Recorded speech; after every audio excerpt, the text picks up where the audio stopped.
Salutations, I am EC Misk, also known as Weaver Critique, and this is Phoenotopia Awakening, a 2020 remake of a 2014 Zelda-like Flash 2D platformer. It's currently only available on the Nintendo Switch, but it's slated for a Steam release early next year. Back in 2016, I was the speedrunner of the Flash game, and I recorded a 100% speedrun tutorial thereof, which I called PHST. Now, I present the Awakening counterpart of that series, PABCAB, Phoenotopia Awakening, briskly collecting all badges. The percentage counter in Awakening is only dependent upon moonstones at the phalanx, and all badges encompasses all that and more, hence the series is based on all badges instead of 100%. I already explained that in the trailer, but there's no guarantee that everyone will have watched the trailer first. Anyway, for starters, two of the earliest badges that you'll have to obtain are Speedrunner and Zero Trial. The latter involves avoiding every Heart Ruby, Energy Gem, and combat-related accessibility option in the game, while the former involves getting to the final save point in under 4 in-game hours. This used to be 3 before version 1.0.7. Therefore, for the first two parts of this series, I will be taking measures to minimize in-game time, namely returning to the title screen upon dying and using jump cuts as I see fit. But naturally, I'll accompany each jump cut with the number of takes it took me to get the desired footage. Before I begin, I'd like to mention a little something about loading times. If you jump right into a new file after starting the game, there's a bit of delay between the fades. So before I get to speeding through the game, I like to take a leisurely trip to Doki Forest in an effort to minimize early game loading times and start anew. While I'm taking my time, how about a primer on the movement of the game? The sprint button empirically allows Gale to, well, sprint while on the ground. This eats away at her energy, the management of which is crucial in time optimization. In this case, the Nana cutscene here doubles as a regen opportunity, the likes of which require expertise to put into practice. In other cases, Gale may prefer to leap around via the jump button, which, given the absence of ceiling constraints, consumes less energy per bound than sprinting does over the same distance. Before I go any further with this, I'm going to stop by the warehouse and grab the wooden bat. I'll use it to destroy two similar crates in two different ways. First is the most efficient on ground, 2 normal swings followed by a charge attack. Second, I just do 5 rapid swings to not tamper with the crate above the one I'm trying to break. Crates can also be broken with 3 mid-air attacks, but this is no better than the first approach. Now, with the matter of the wooden bat settled, it's time to get technical with the absolute most energy-efficient form of movement in the game. When Gale goes through landing lag, the sprint button allows her to roll without consuming energy, and hitting the sprint button at the end of a roll gets her back up instantly. Landing lag results not only from long falls, but also from properly timed mid-air attacks. Put this all together, and you get the fastest energy-free form of movement, shall we say tumbling. Well, it's energy-free under 2 conditions. 1, the mid-air attack hasn't fully come out, and 2, you have enough energy for the attack. This brings me to the takeaway. Tumbling after a leap makes for the perfect blend of momentum and efficiency, somersaulting. It's best to do this until Gale's energy runs low, at which point standard tumbling makes for a manual regen opportunity.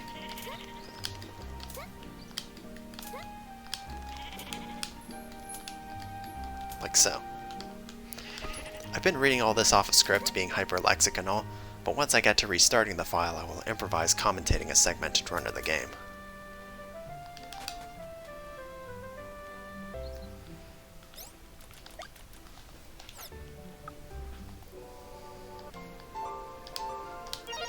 Okay, here goes.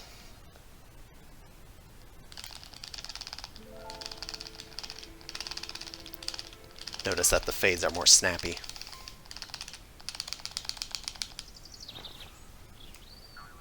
And I haven't been mentioned that I've been using both the A and the B button to advance through text, as well as the B button to get out of bed.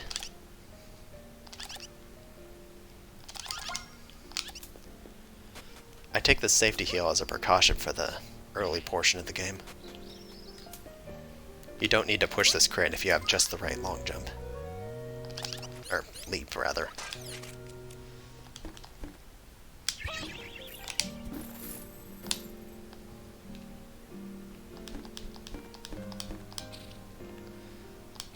I choose these means of breaking the boxes because I'm on patch 1.0.9. That was sloppy.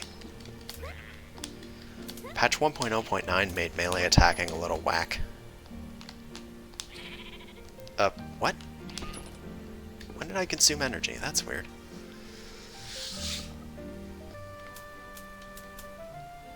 Also worth noting that you can sprint in the overworld.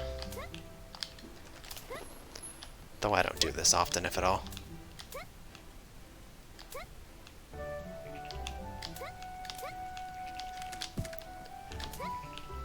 Heck. I guess it's kind of tough to manage energy at that point in the area.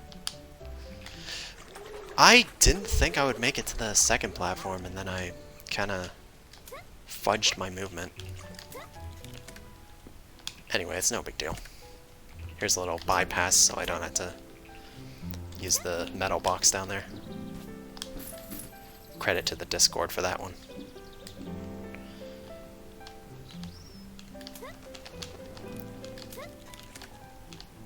Loot duping is not a thing in this game, so I'm gonna collect as many.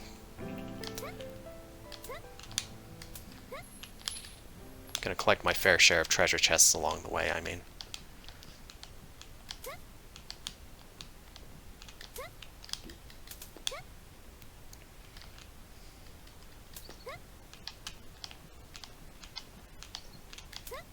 This cutscene here presents the first dungeon of the game, Anuri Temple.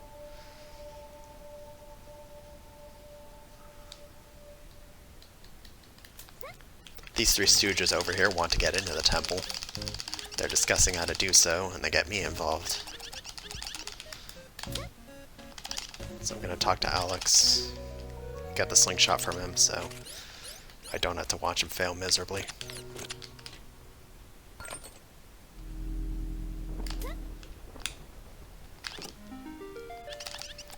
That's simple enough.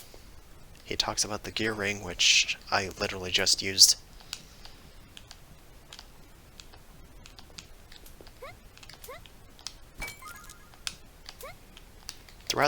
Throughout this dungeon, I'll be getting Anuri Pearl Stones, which are used in pedestals like this to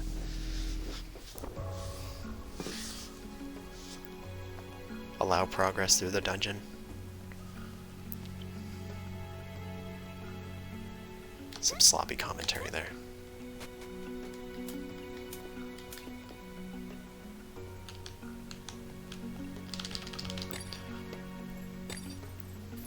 I'll need 3 Pearl Stones. This is one of them because it also contains a 15 Rin treasure that I got just earlier when I entered. Not in the most elegant way possible. I'm gonna take damage there and use the invincibility frames to bypass that Scaber cycle.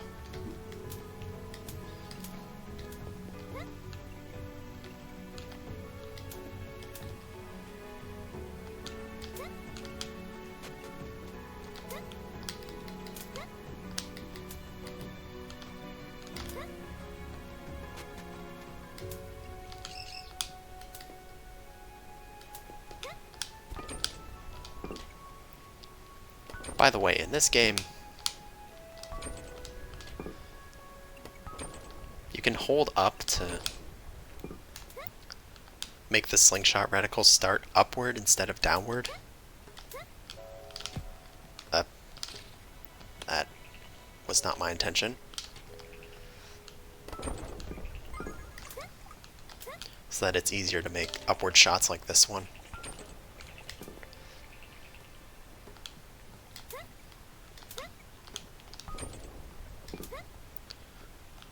That Pearlstone just now may seem a little slow, but it's a neighbor to one of the 20 moonstones in the route. I forgot.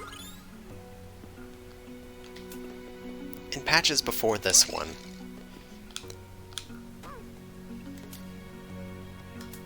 charge attacks used to just come out immediately. Now you have to swing before making a charged attack, which at times is kind of annoying.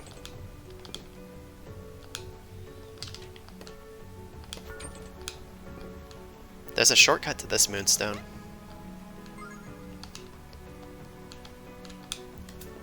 But even without the shortcut, it's the fastest in the zero trial route. So I just get it. this point, because might as well.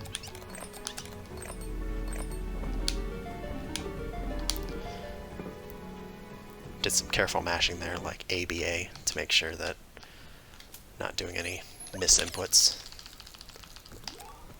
Here's where the safety heal comes into play. Take 2 already. I actually died to this boss.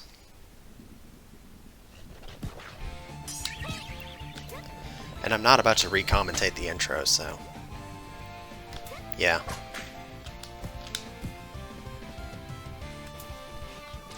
General Slargummy strategy. Get behind it, wait until it does its spike attack, and then do mid-air attacks as I see fit. Also dispatch reinforcements from what I affectionately refer to as the Coward Cannon.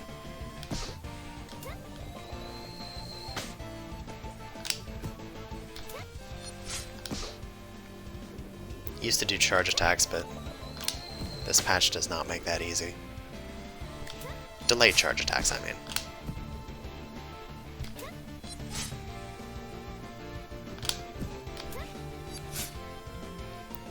So I actually just do delayed mid-air attacks instead. Back. My voice kind of cracked there, in case that wasn't obvious.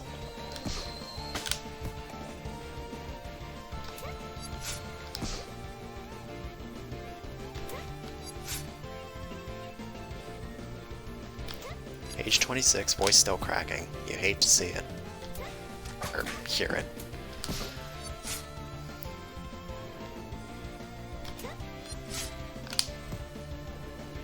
Yeah, sometimes it does a whip attack, which is inconvenient, especially when it's after a double take, in which case I'm hard-pressed to avoid it with my strategy.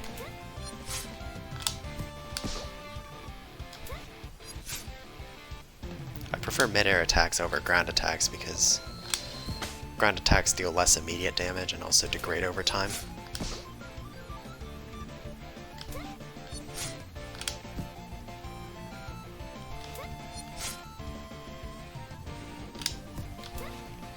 I should honestly wait for the stamina regen. That's what I've been doing wrong.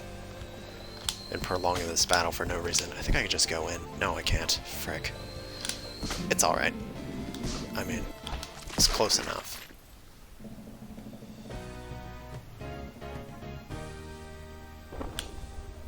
It's kind of like I didn't have my strategy at first, and then suddenly I found it.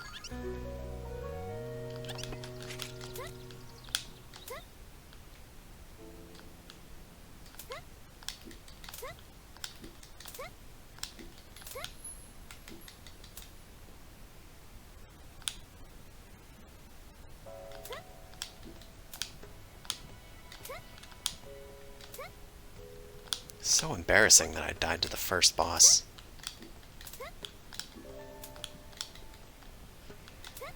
I mean, pre-patches it was a nightmare, but it's supposed to be better in later patches. Like 1.0.1 was the first time I fought it, and it was no easy feat. Anyway, I've reunited with the 3 who built a little bridge. How cute. Just in time for this abduction event.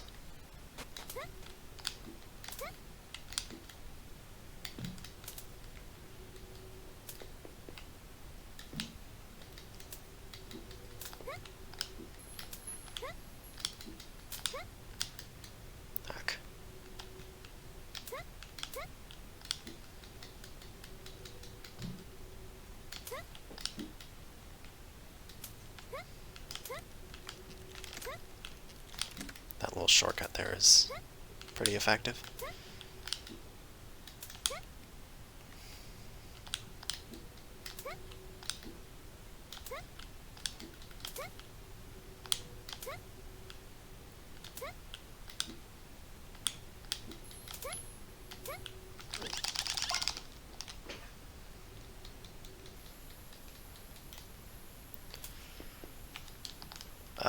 What?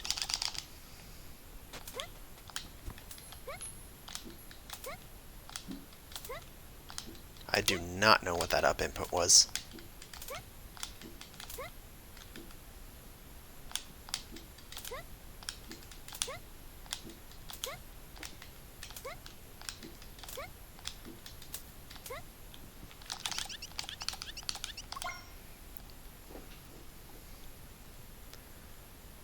This little event here presents two dialogue options, and you always want to select the second option, because in the first set it's required to progress, and in the second set it makes this cutscene shorter.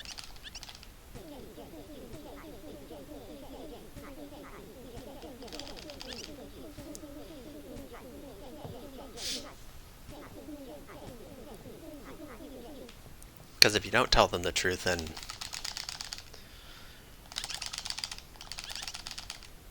Alex tries to make something up, but then the children find out anyway, and so basically you get the same text boxes from telling you the truth alongside, or you get the same text boxes from telling them the truth alongside the ones that occur either way. Don't know why that was so hard to explain. No, it wasn't. I had the words pieced together in my mind. I just didn't say them all the right way. That's hyperlexia.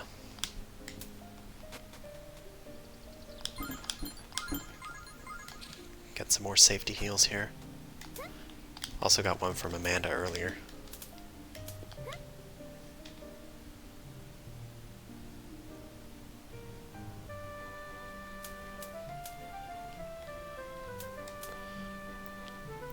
Gonna take a detour to this north area.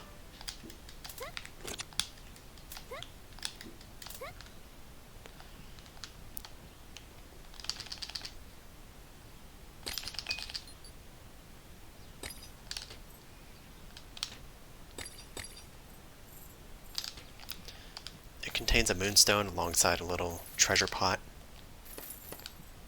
Come on. There, that's better.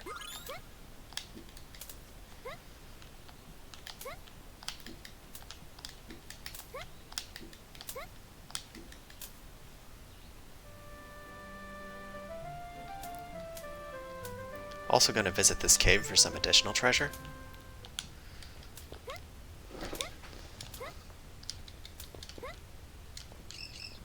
Kind of dark in here. There are some bats to avoid.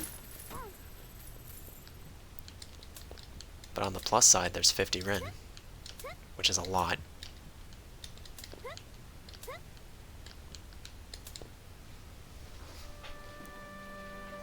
Some parts of it are pitch black, but there's one that's faintly illuminated. I so did not intend to get this encounter.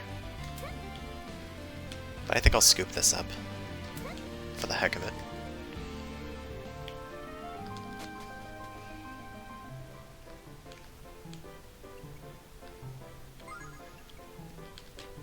Now in Sunflower Road, I start off by getting this moonstone here. An easy 2 shots. I gotta be careful here.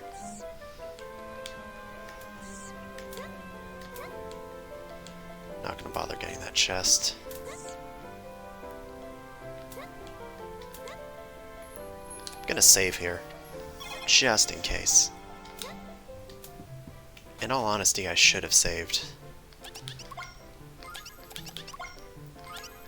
back in Panselo, but thankfully I didn't have to. Alright. With this menuing, I eat 1 potato and discard the other.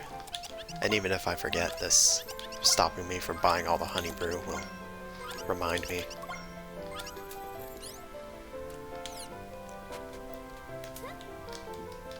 So I get exactly 6 honey brew. Do a little strat there where I lure the bee to knock off the moonstone, and it got buried into the ground, so I can't collect. So I couldn't collect it even had I not made the mistake of leaving the area for no reason. I think I can avoid this thing on my own.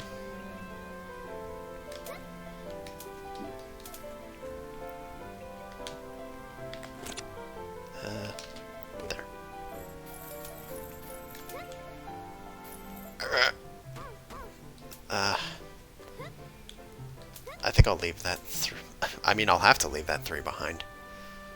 Thought I could use iframes to get through to it, but it doesn't work that way.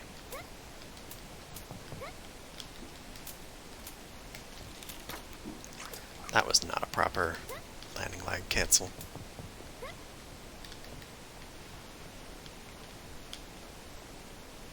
Gonna get this moonstone here.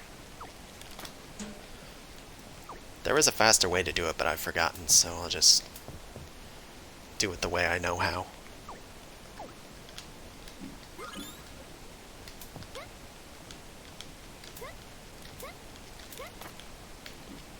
The reason I've been collecting moonstones is for this girl trapped right here.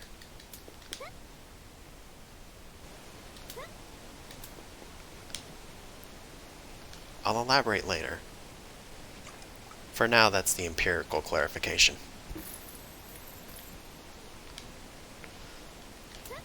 Doesn't hurt to get that chest there either.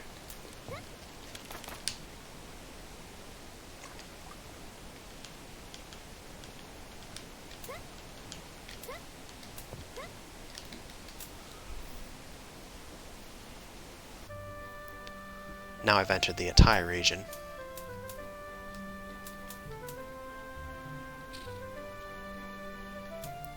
First place I'm going to stop by is Adar's house.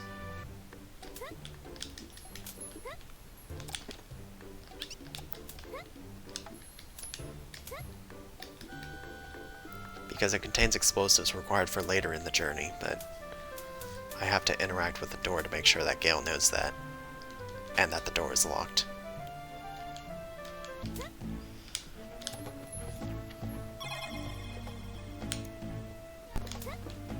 Take 4 in Atai Town. I will explain later. Gonna pay this guard here to open the path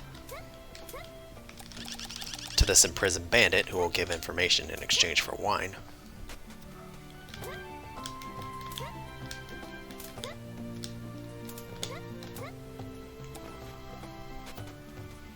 And that's required so you can ask this guy for wine, even though he won't give it to you because you don't have an ID.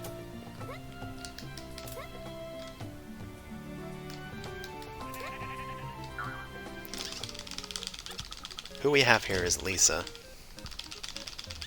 a friend of Gale's. Gal pals. Lisa is an indentured servant, working at the fields, tending to them, something like that.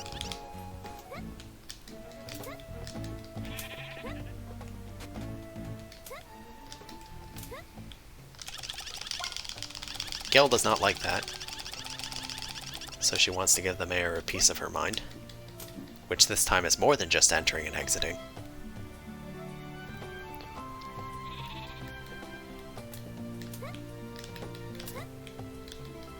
But just like in the Ember's case, she has to capture a bandit leader. But to do that, she'll have to ask Lisa about lockpicking and the ID for the wine. Lockpicking for Adar's house, that is. This is the lockpicking aspect. Talk to Garnet about it. She will head to Adar's house and pick the lock in exchange for babysitting the kids by playing hide and seek.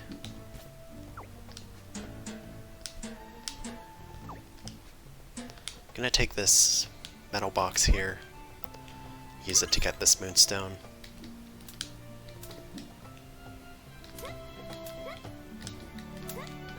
And then start finding the children's. Vio is here, just above the armor shop. Might as well get this chest here while I'm on the way. Back to the next screen, or the second screen.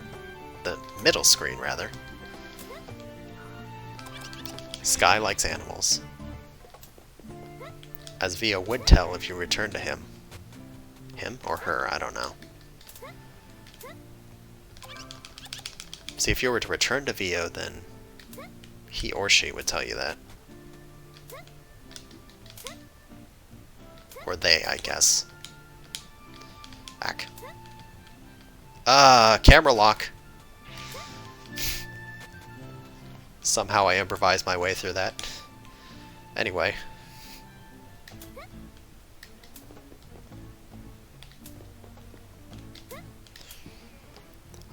I'm stopping by here to get a treasure chest and moonstone combination. There's a few of those here in this town.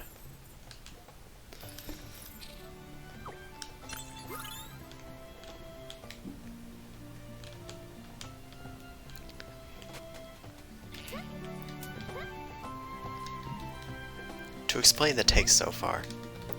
Take 1, I had the wrong route. Take 2, I made a commentator flop. Take 3, I absolutely screwed up getting out of this well. In an embarrassing way.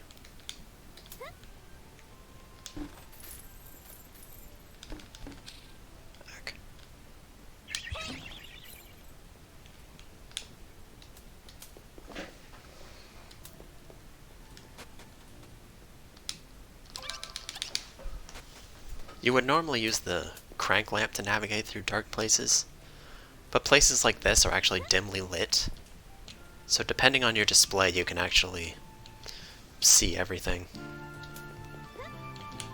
Just like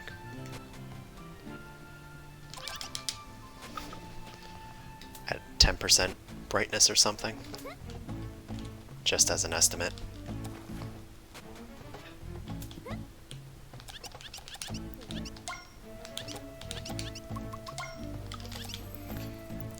Now I have Lisa's ID, but just having it is not adequate. I also have to look like Lisa.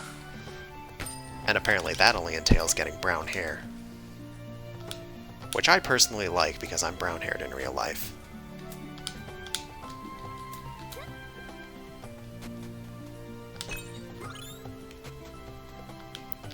Quick moonstone right there.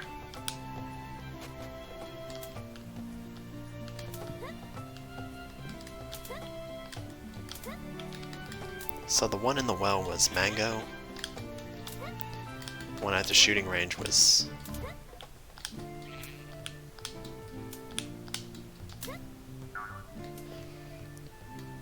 I actually don't remember. Leaf? It was leaf. So now that I have the ID and the brown hair, I can get the wine.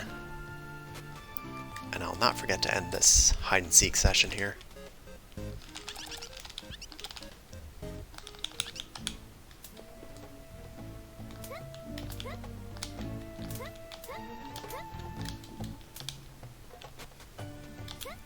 I'm gonna pay another visit to this imprisoned guard and give him, or this imprisoned bandit, give him the wine. Take his flute, not learn his song because I won't need it for now. That is not the right way. I kinda forgot this route, to which fellow runner Mio Basid enlightened me. Well, I'm technically not a runner yet, since I haven't actually completed a run of the game. But hey, it's only a matter of time. Cut me some slack.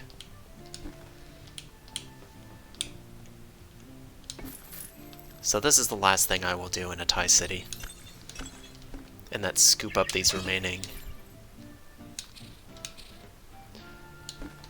treasure and moonstone combinations. That's all. This is also a dimly lit area.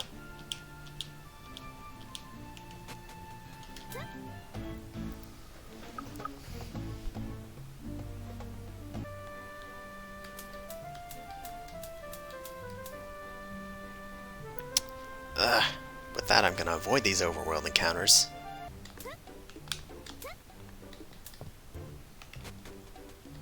Because for the time being, encounters are just a waste of time. Do some quick equip shenanigans.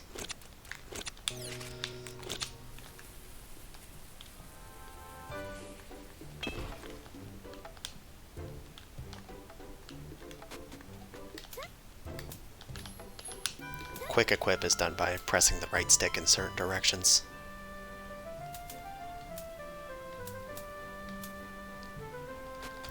Now I'm gonna stop by Moonlight Ravine.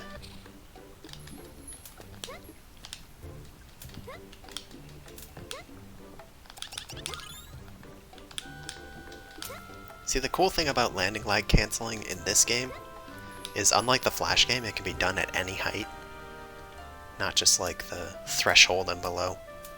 Or rather, above. Whereas anywhere below the threshold it causes landing lag. You know? From back then. Darker times, as it were.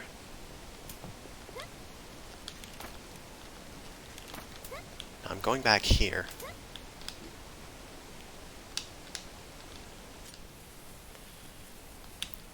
To free this fair lass. This short, eccentric scientist, as the Oracle calls her.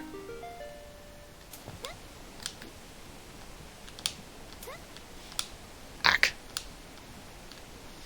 Screwing up that movement is not the worst time loss, but still kind of significant.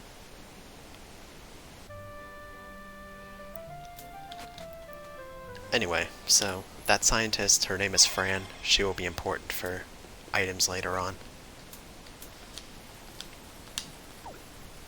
Should pull out the bombs earlier, or that bomb earlier.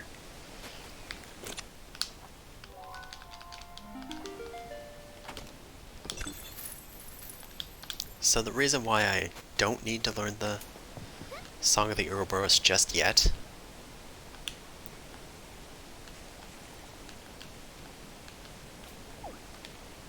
What? That was not intended. Good thing I saved, right?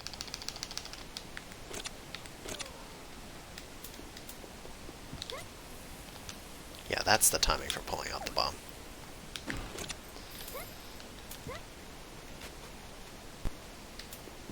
Ouroboros Skip, take 5. I can't believe how many times I've messed up the skip. It's actually embarrassing.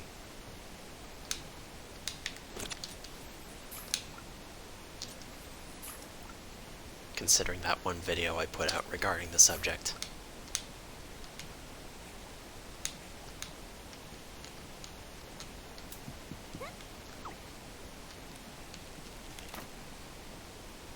Rust is one heck of a drug.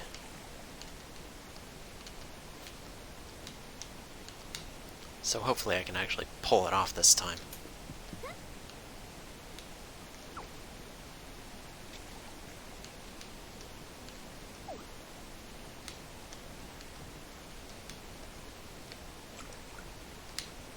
Starting to kind of forget my movements. Oh, how about not doing that?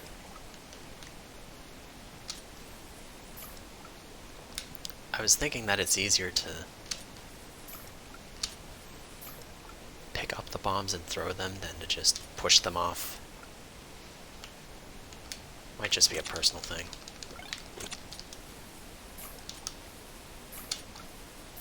Gotta push this thing. That.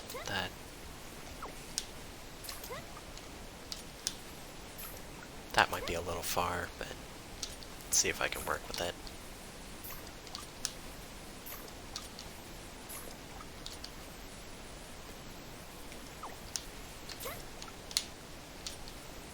Scrape pushing might be faster in situations like that, so that I don't have to go down there and pick up the bomb every time, or whatever.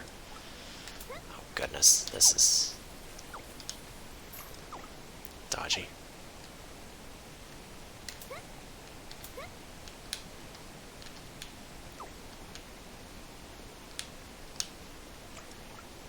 Uh-oh.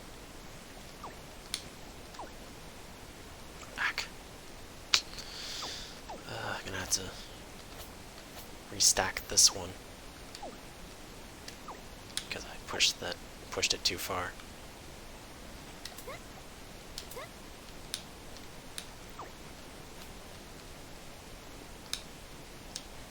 Please don't push it. Ah. Okay, I did push, but not too far. That's the skip. Goodness frick, that took too long.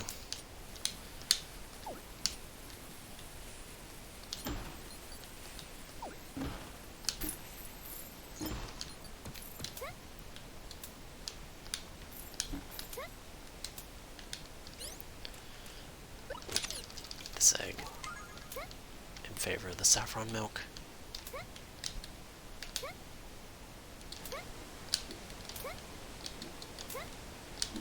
I technically don't need to tumble or somersault rather. I technically don't need to somersault while my stamina is boosted, but hey.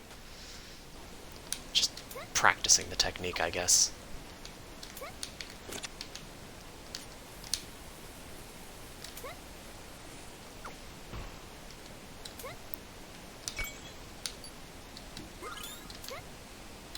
You can technically jump from roof to roof without any assistance, but it's a tight window, so...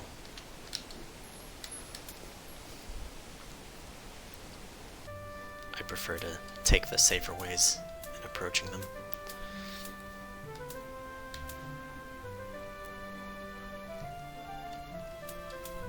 Sweet release from that bridge skip or Ouroboros skip, whatever you want to call it. Definitely want to save here. Because of one wrong move, and it will result in a soft lock. If you say once that you're there for a safety inspection, you get a free 50 Rin. If you say it any more than once, you get dunked. Which is bad because it will result in a soft lock. So I'm paying a visit to Thomas's lab because of the golem head that I found from Anuri Temple.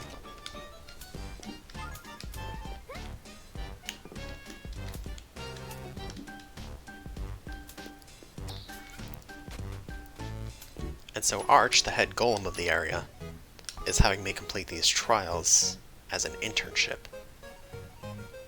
That's the only way to get him to comply with your desire to get to Thomas. That's a simple little switch puzzle, just straightforward alternation. You only need to break 2 boxes here, but somehow I broke all 3. That's unusual. I think it's like... only 4 boxes can be on screen at a time. And because of that switch there, you only need 3. Now that I've done 3 trials, I interact with the intercom and move on.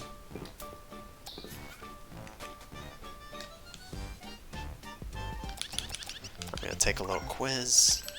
You have to answer yes, because that's one of the questions. 04, what humans crave, and there are 5 questions total. First one is, are you ready? It takes 0 elevators to get to wherever. There are 4 Rutea paintings.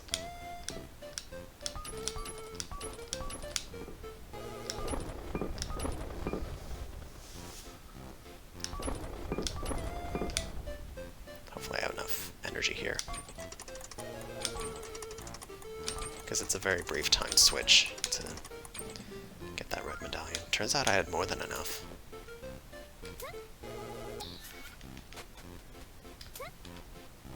Oh.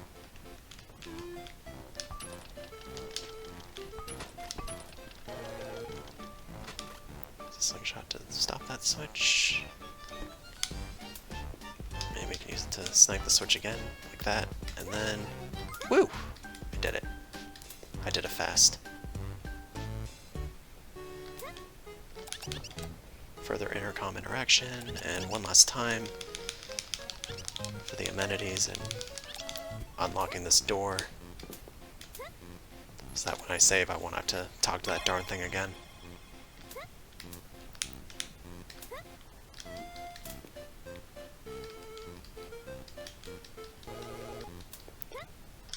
Quite a long fade there. These are peacekeepers. under Thomas's care. That scientist, Thomas, will be the one to repair the golem head.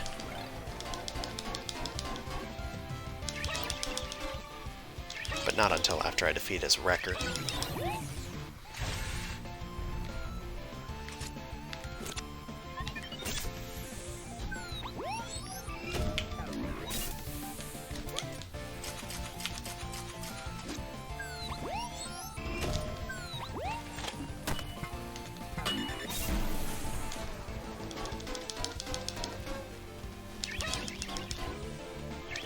You have to stun the wrecker with its own electromagnetic bombs.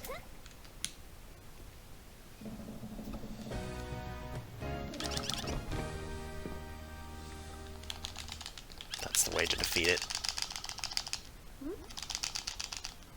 Under normal conditions, you can only get a 2-cycle at best.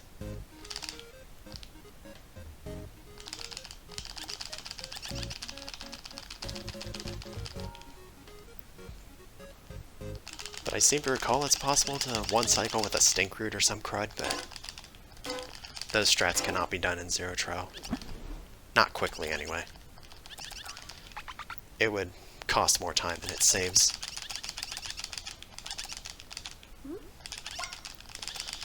So now that the golem head is repaired, it's said that there's a something or other taking over the world, all that jazz. Peacekeepers are peeved that I'm taking Thomas with me.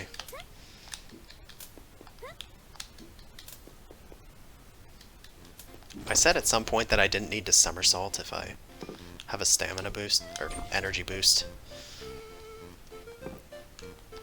And that is because the energy boost makes it so that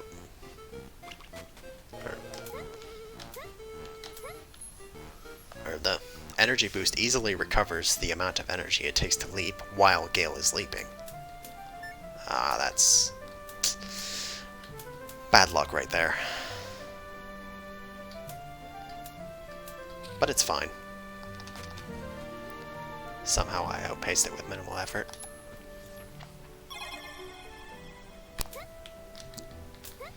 Daea City, take 4.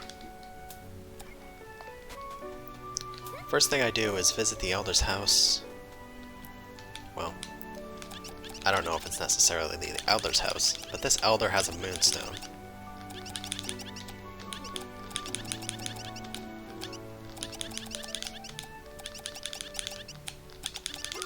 And you talk to her any amount of times from once to ad nauseum to receive that moonstone.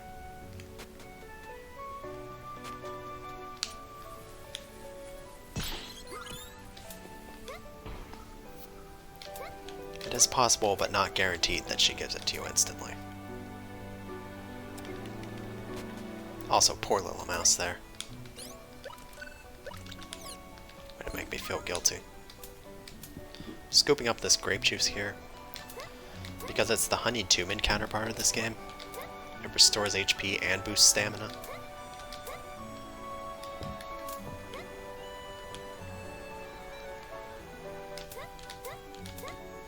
See, if I could help it, I probably would have tumbled there. Does this seem familiar? Because it's a dungeon presentation cutscene. There's a cardinal and it's gone.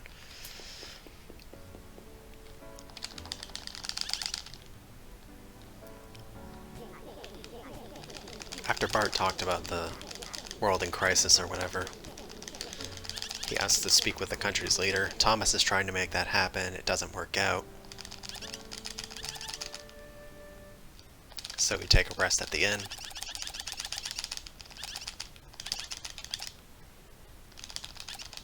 This is my 4th take because in the 1st and 3rd takes I screwed up a crucial strat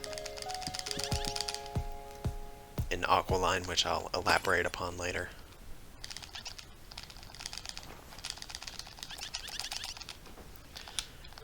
And number 2, I kind of forgot to hit up the alleyway.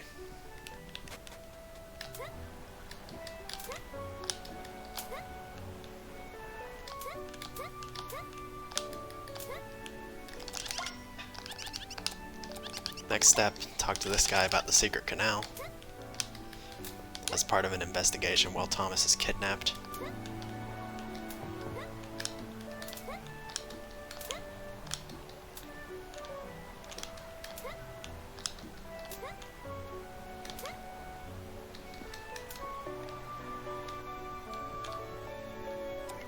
Somersaulting is one thing, but I find tumbling a lot harder.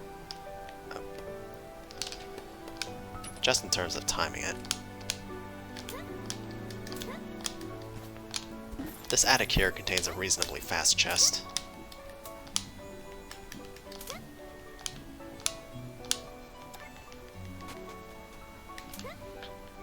Now the Elder talked about the dorm, and this student is the one who knows someone who knows the Lightcasters. The organization behind this secret canal kind of stuff. Or the organization that knows about it. I gotta pick the fourth option there, otherwise he'll just keep blabbing on.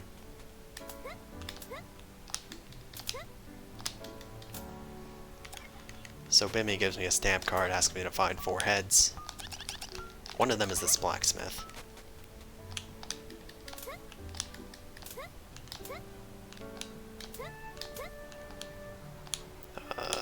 That is not what I intended to do.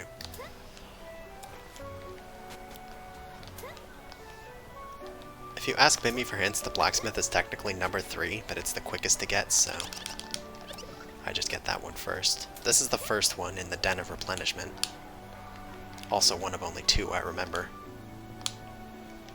Now to take the underground route, so I can play this song here.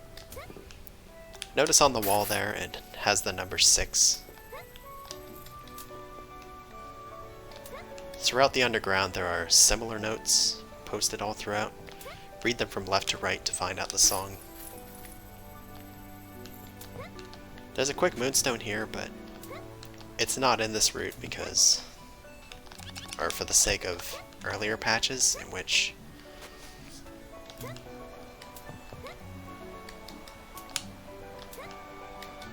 if you have the pianist play you a song,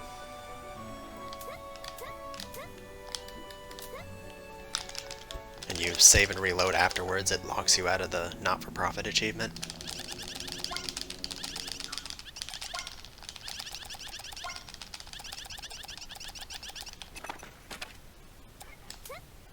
And that definitely matters since I'm recording an all badges series, right? That little Bart cutscene there, you can get instantly by just holding right as you enter. Want to land to the left here so that you don't drown.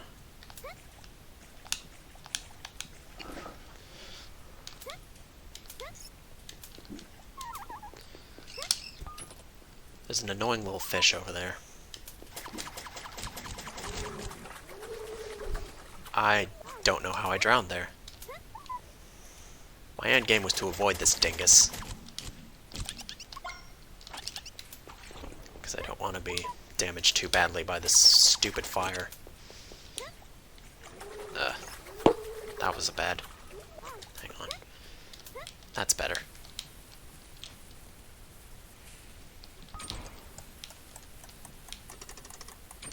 I did it wrong. Well, solid backup, I guess. I'll take it.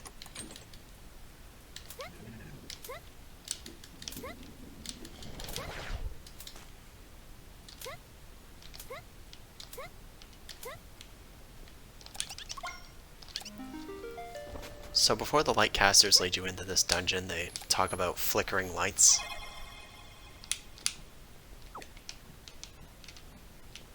And that's the hint for those buttons and stuff. I'm just gonna do this the safe way. So the thing about neck tears is that they're one of the quickest foods to spoil.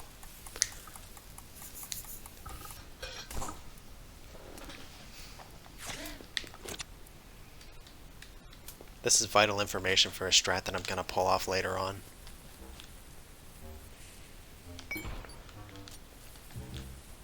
This is a quick moonstone provided.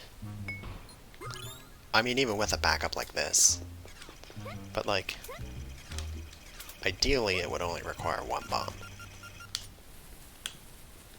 Drop a bomb here, wait on this box so I could potentially collect its spoils if it drops any. I highly doubt I'm going to do this first try, but hey, here's hoping.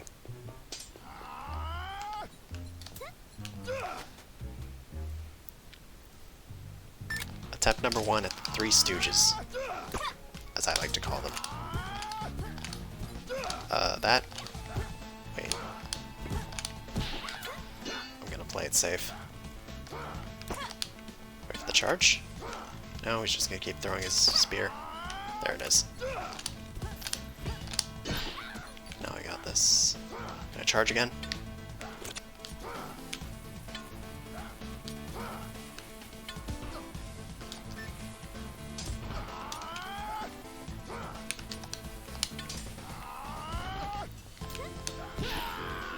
That was a clean battle. Even though the dude wouldn't charge, so I had to...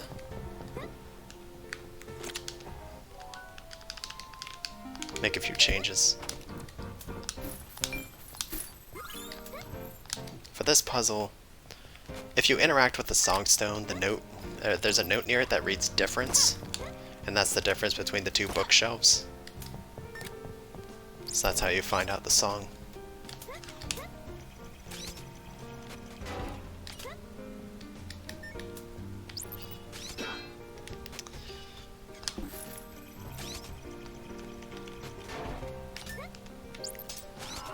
Dodge that.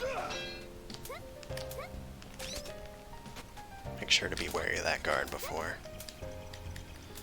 the door's open or whatever.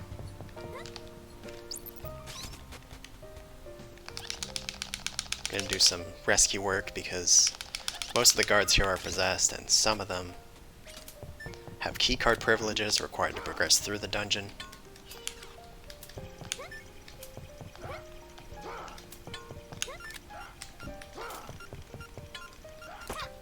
Black lady I freed was the C rank 1. Black man I freed just now, with whom the black lady is in love. He also says give him heck, which is one of my favorite lines in the game.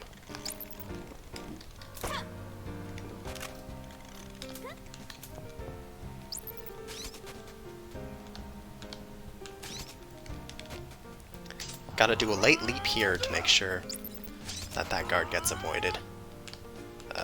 That's a ladder. Kinda forgot that.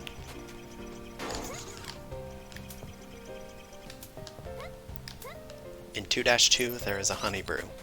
Easy to remember, right?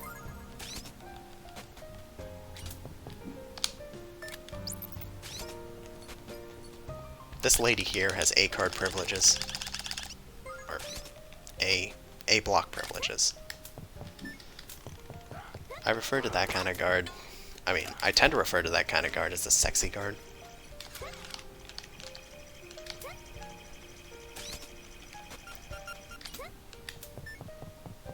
Because she got a tiny mini skirt, long brown hair. Just my type.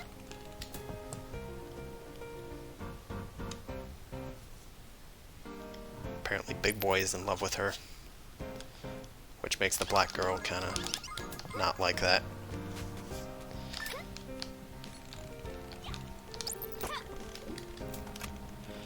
Wow. I am actually amazed that I pulled this off first try.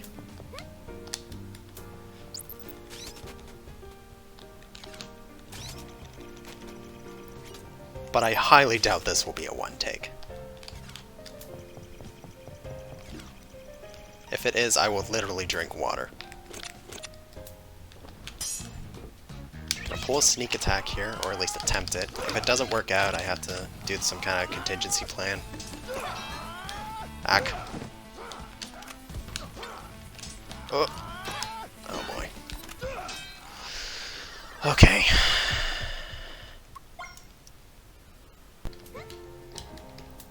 Take 2.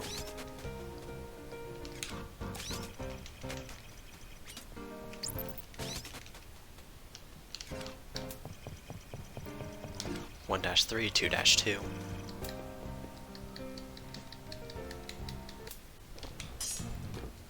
Attempt a sneak attack here, and that makes this guard easy to dispatch. Also, I gotta drink the honey.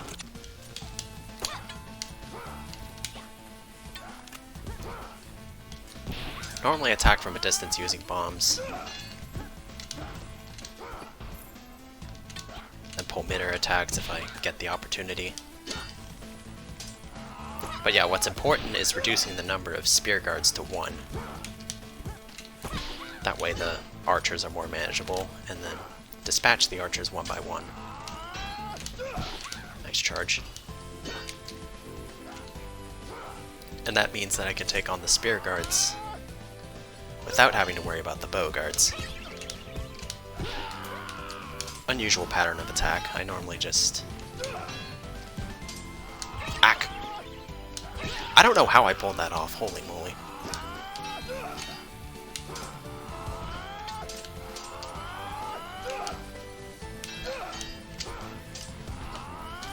But yeah, that's my strategy for this area.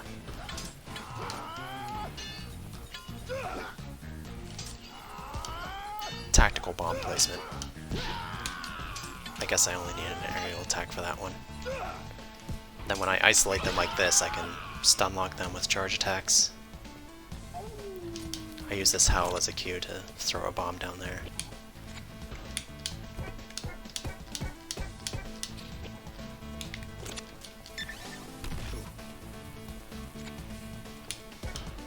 Ack. That did not go as I intended, is what I'm trying to say. I am doing some rather unorthodox strats. What I normally do is make sure they go down and then do a stun lock sort of thing with ground attacks, which I kind of demonstrated earlier. And now these non-possessed guards are free, along with Thomas.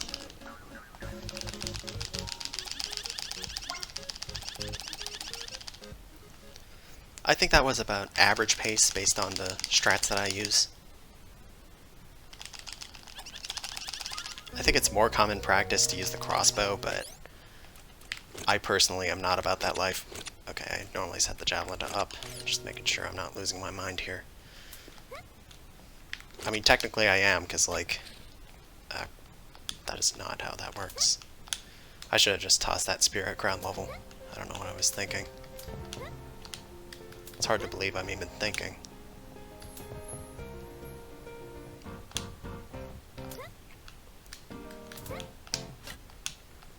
Because again, with that first try Cellar and then second try Guard Gauntlet, that's really insane by my standards. Before I go any further, I'm gonna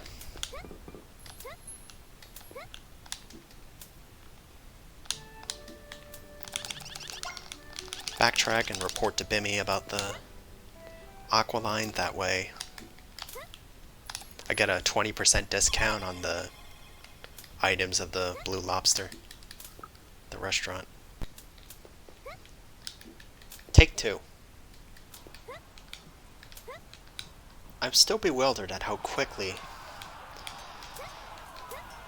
I managed to get a recording of the dungeons. Also, that was a bit of a flub there.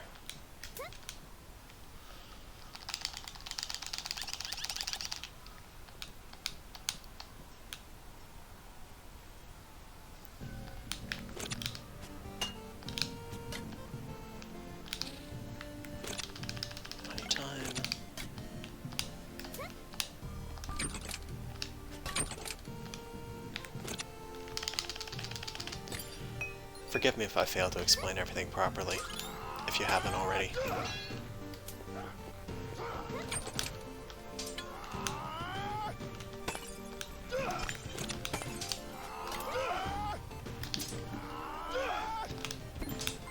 Some recent tech there. If you cancel the spear in the middle of a roll and then you drop down, then you just slip through those little gaps there. Can I make this? Yes, I can. I normally toss a javelin to the left, but apparently it's just so hard to change directions. In this little Kobold skirmish here, the number one thing you want to avoid is the Kobold staying on the top platform, especially without a ranged weapon on the caliber of the crossbow. Up.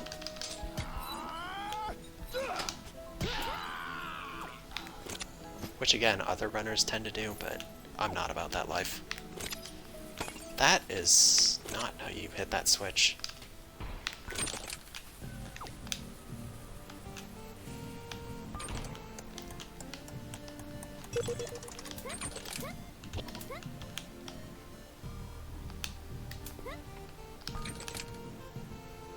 Anyway, that little tech where you pass through the gap was discovered by an unfortunately former member of the Discord.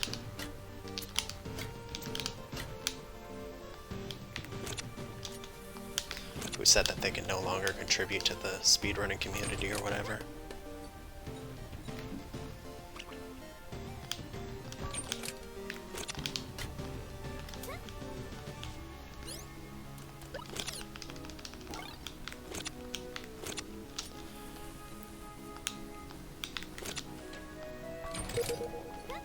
That member also came up with that little strat there.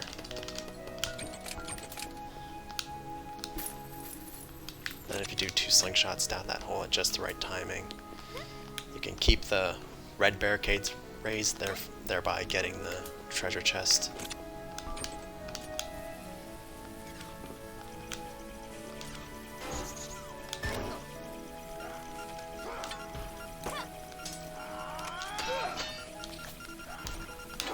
Time my bombs. Not used to these strats.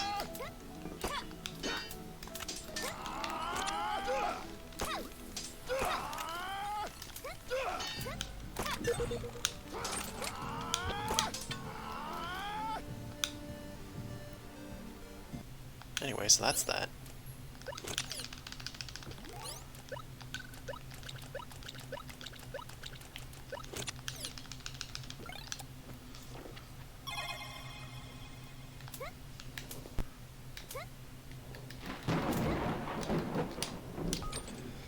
Take 2. Hopefully I can pull off the strat this time.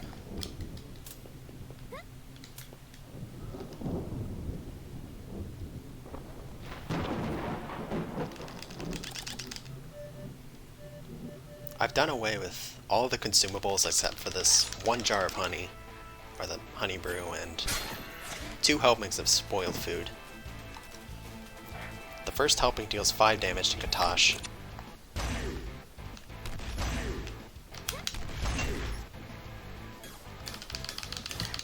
When he does that explosive round attack, I just do a leap off that top platform and throw the javelin at the apex of my jump. And here's number 2. It also deals 5 damage, in addition to poisoning him, which deals residual damage for the rest of the battle. The residual damage in itself will not kill him. Just FYI. But I think it quickens the battle. At the expense of requiring a damageless fight otherwise. I'd say it's a worthwhile risk for a speedrunner.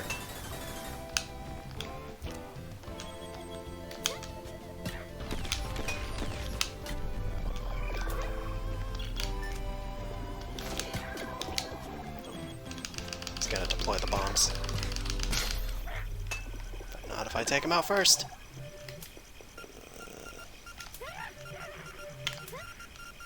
Make sure I don't die to these things.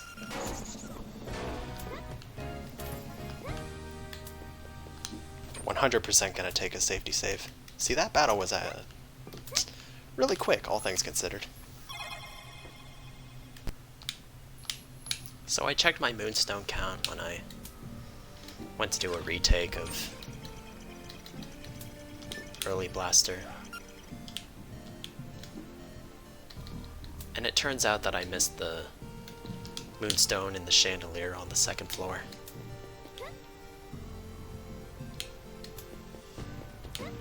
Which is kind of a bother.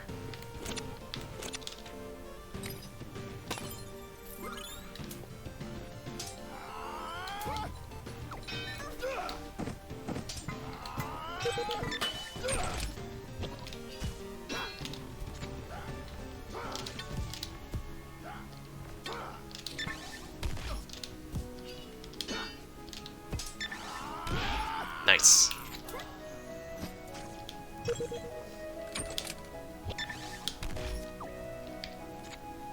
Kind of a yesterday's rival is today's friend moment.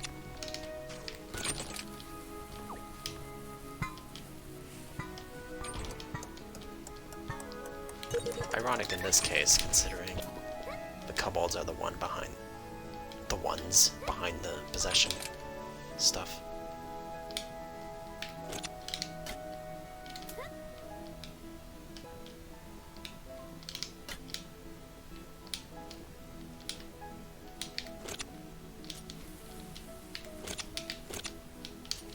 Oh.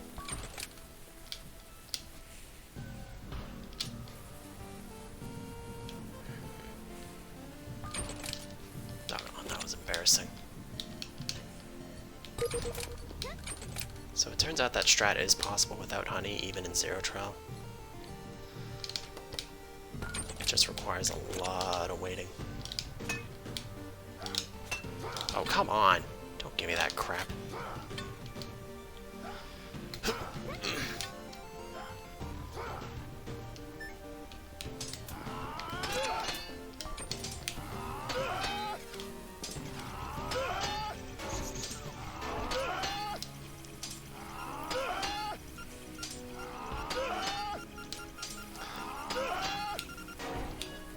Right when that moth mine starts flashing red is a good time to place the bomb there at that time. Right, I gotta press the X button, of course. Oh. Get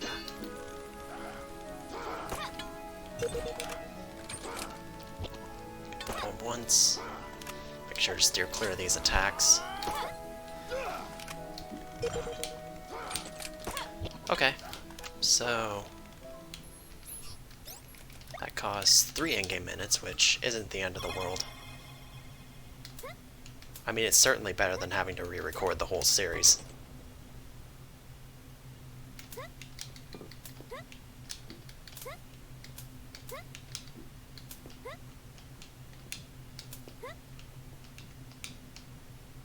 These have been some pretty quick segments. Considering when I rehearsed, Guard Gauntlet took me like 20 tries. I love improvement. Wow, I cannot believe I managed to do that first try. That little hop around the roof maneuver. Oh goodness. So it's come to this, huh? Maybe if I... Nope. Doggone. Lots of stamina regeneration to wait for. Oh well. I am not doing a retake here.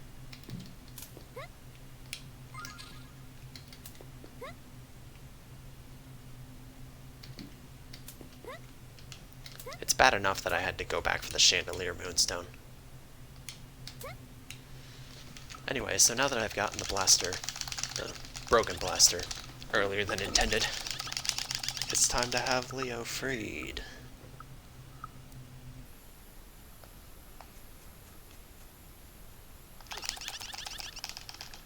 And look, Lisa is free for a day. They kept Leo tied up in a chair because he was easier to transport that way. An amusing little fact there.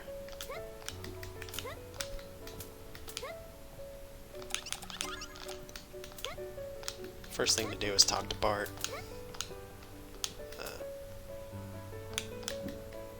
He'll say that he wants Thomas over there. So I'm gonna go visit Thomas.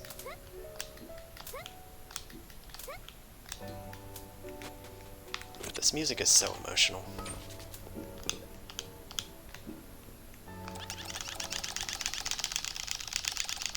And I will openly admit that emotional music is one of my weaknesses.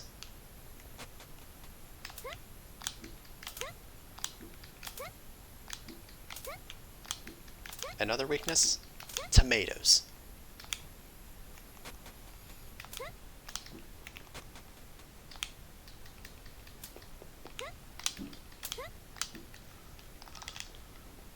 Here we have a little lore dump with some NPCs at unintended positions because of Ouroboros Skip, basically.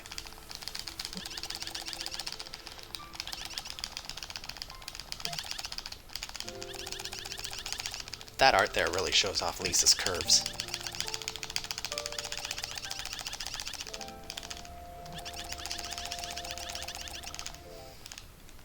Get some rest for now. I shall.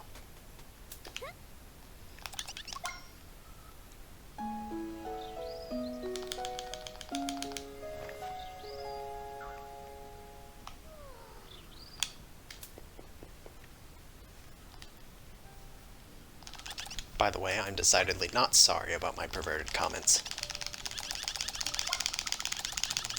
Is this what you call Princess Leo? Leo. Like the Smash Brothers player? MK Leo? Anyway, so that cutscene there. Learn the royal hymn. That's why you have to get the flute from Zeke. Because if you don't, then this becomes a soft lock spot.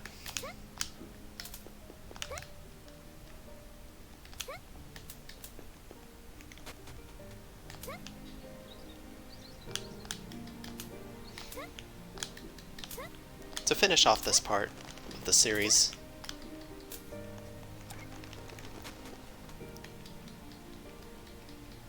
I'm going to return to Rutea's lab, which has now been repurposed as Thomas's lab.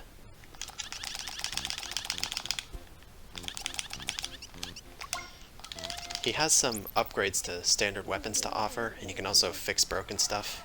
Not only the Kobold blaster, but also the... But there's also a broken wristband being sold at a later area.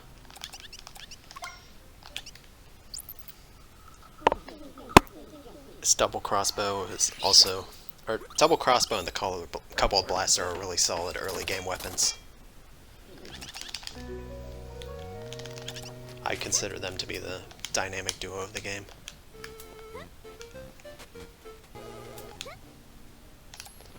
Okay, but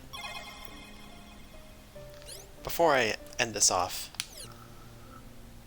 I have a clarification to make. It's not Thomas who it's not Thomas who provides the weapons. It's the short eccentric scientist, Fran, I freed back at Castella Bridge, and that's why the freeing happens.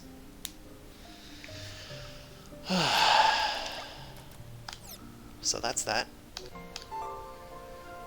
108.53. Solid in-game time despite the little flub and rooting. This is actually my rehearsal file. As you can see, it has a 4-minute IGT advantage.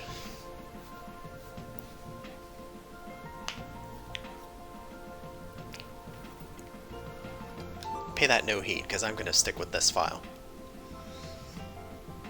This is the mistake that I created.